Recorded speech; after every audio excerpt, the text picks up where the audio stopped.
Hi everybody, I am Georgiana, your English teacher and founder of SpeakEnglishPodcast.com. My mission is to help you to speak English fluently. Today, I'm going to talk about towns where no one lives anymore for one reason or another. With a mini story, we will meet John, a man who, tired of his lifestyle, makes a radical decision. Very good. Thank you for listening once again. We have reached 22 million downloads of this podcast. Thank you very much for following me.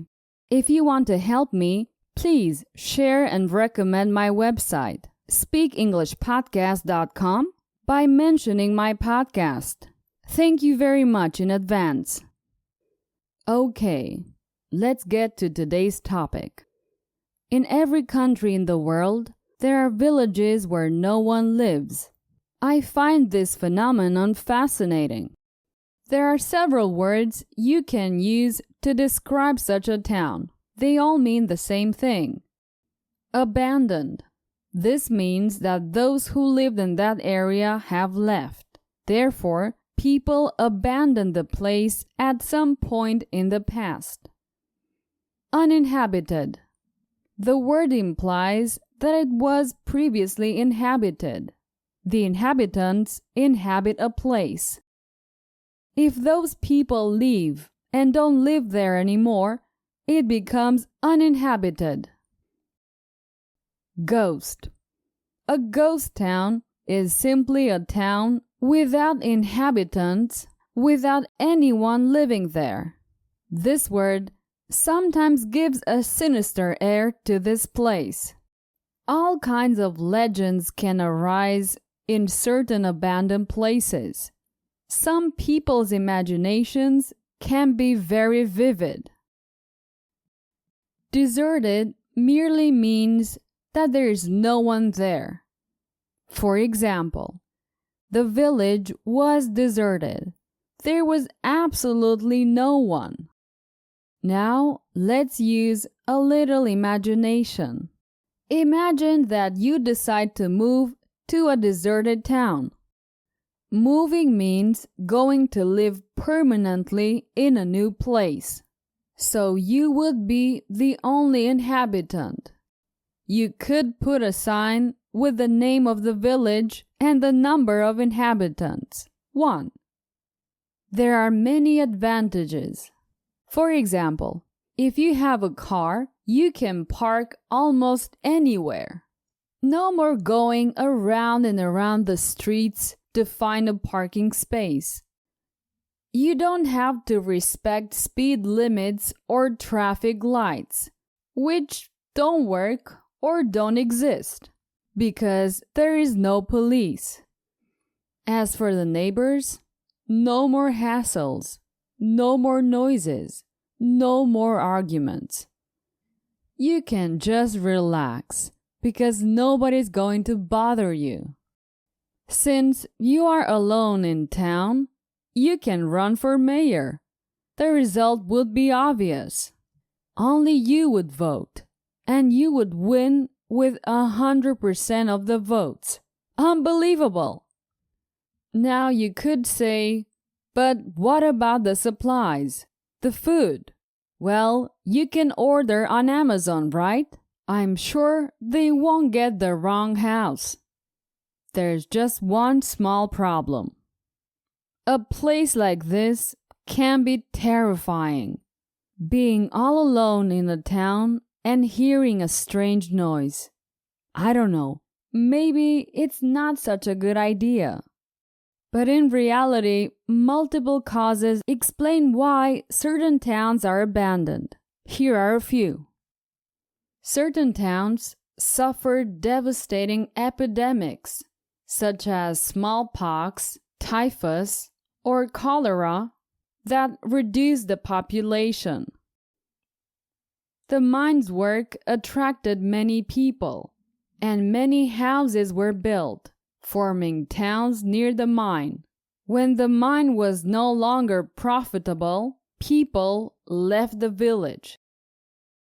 Many peasants engaged in agriculture left their hard work to go to the factories to get hard but perhaps safer work.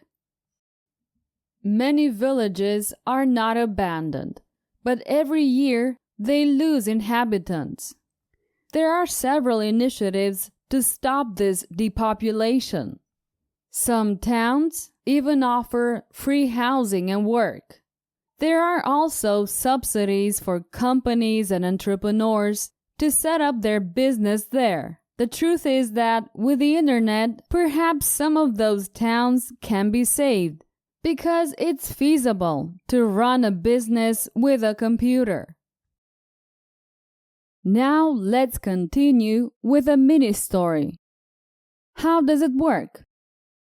I give you the information and I ask you simple questions. After each question, there is a pause where you can answer. After the pause, I give you a correct answer for you to compare. Easy, right? Well, at first, it may be a little more complicated. I recommend that you listen several times until it's easy to answer. Sometimes I call it a conversation simulator because you practice your English like in a real conversation. Let's start. John was a successful executive who lived downtown. Was John successful?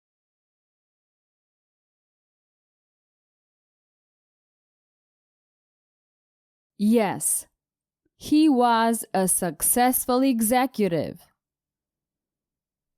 Did John live downtown or in the suburbs?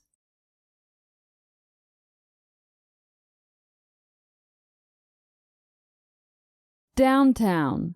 He lived downtown, not in the suburbs. In the suburbs means out of town. Where did John live in the city?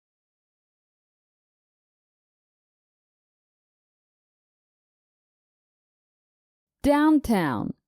He lived in the city center. John was always stressed out and not satisfied with his work. Was John relaxed and calm?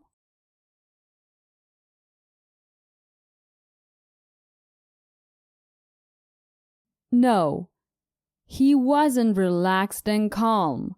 He was stressed out. Was John satisfied with his work?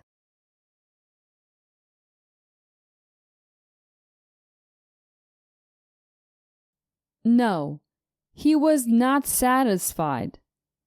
He was not satisfied with his work. John was stressed out, but was he satisfied with his work?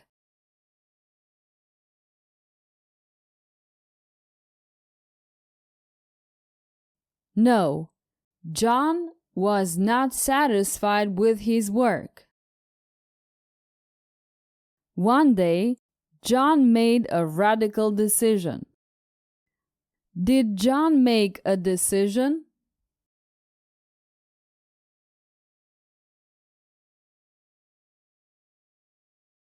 Yes, he made a decision. Did John sell some of his things?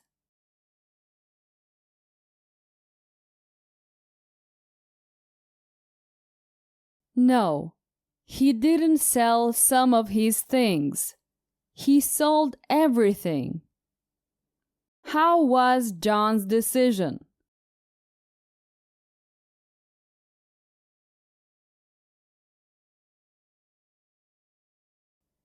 Radical. His decision was radical. John sold everything and went to live in an abandoned village. Did he sell some of it or all of it?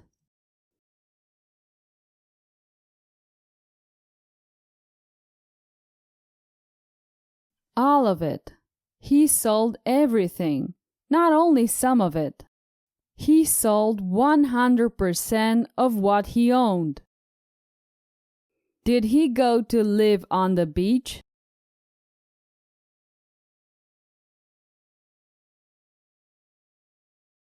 No.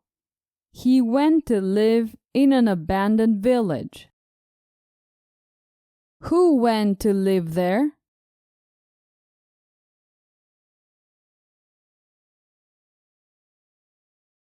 John. John went to live there. He sold everything and went to live in an abandoned village. The first year was great. Was the first year horrible and with all kinds of problems?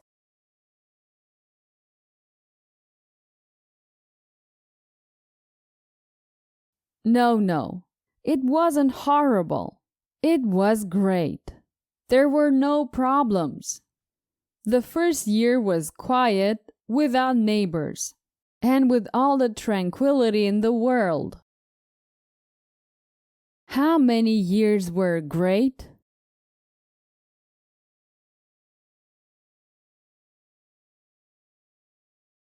Just one. Only 1 year was great. Only the first year was great.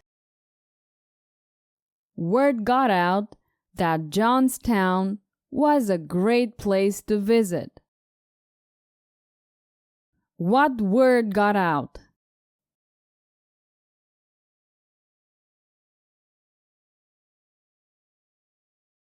Word got out is an expression to say that many people were talking about the place.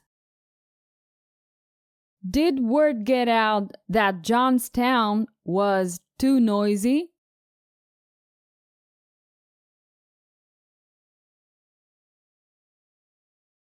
No. Word didn't get out that Johnstown was noisy. People said it was fantastic. Who was living in the town when word got out?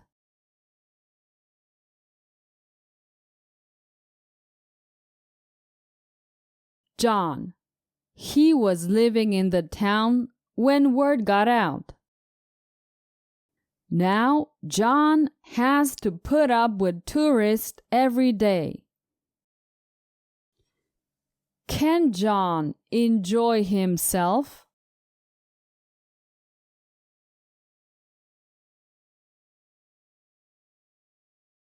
No, he can't enjoy himself. Now, he has to put up with it. That is, he's going through a situation he doesn't like. Who does John have to put up with?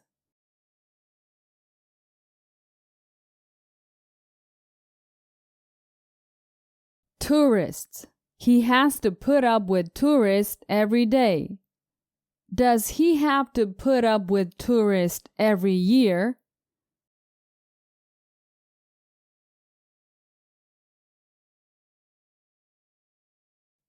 No.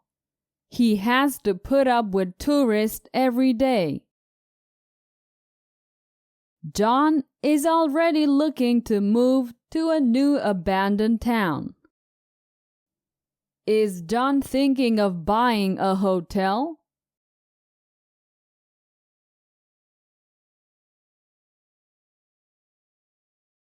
No.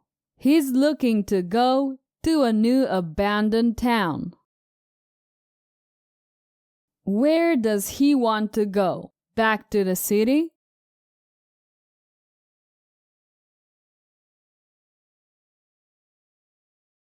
No. He wants to go to another abandoned town. Here it's full of tourists, and he doesn't seem to like that. Perfect. It's the end of this mini story. And as you can see, through questions and answers, you can practice and improve your speech just like in a real conversation. Let me ask you something. Is my podcast helping you with your English? Though the podcast is a useful resource, I can hardly develop these lessons because of time limitations, although they allow you to try out my method. So if you're serious about learning English, I recommend my premium courses. Visit speakenglishpodcast.com/courses. Visit speakenglishpodcast.com/courses. That's all for today. Take care. Bye-bye.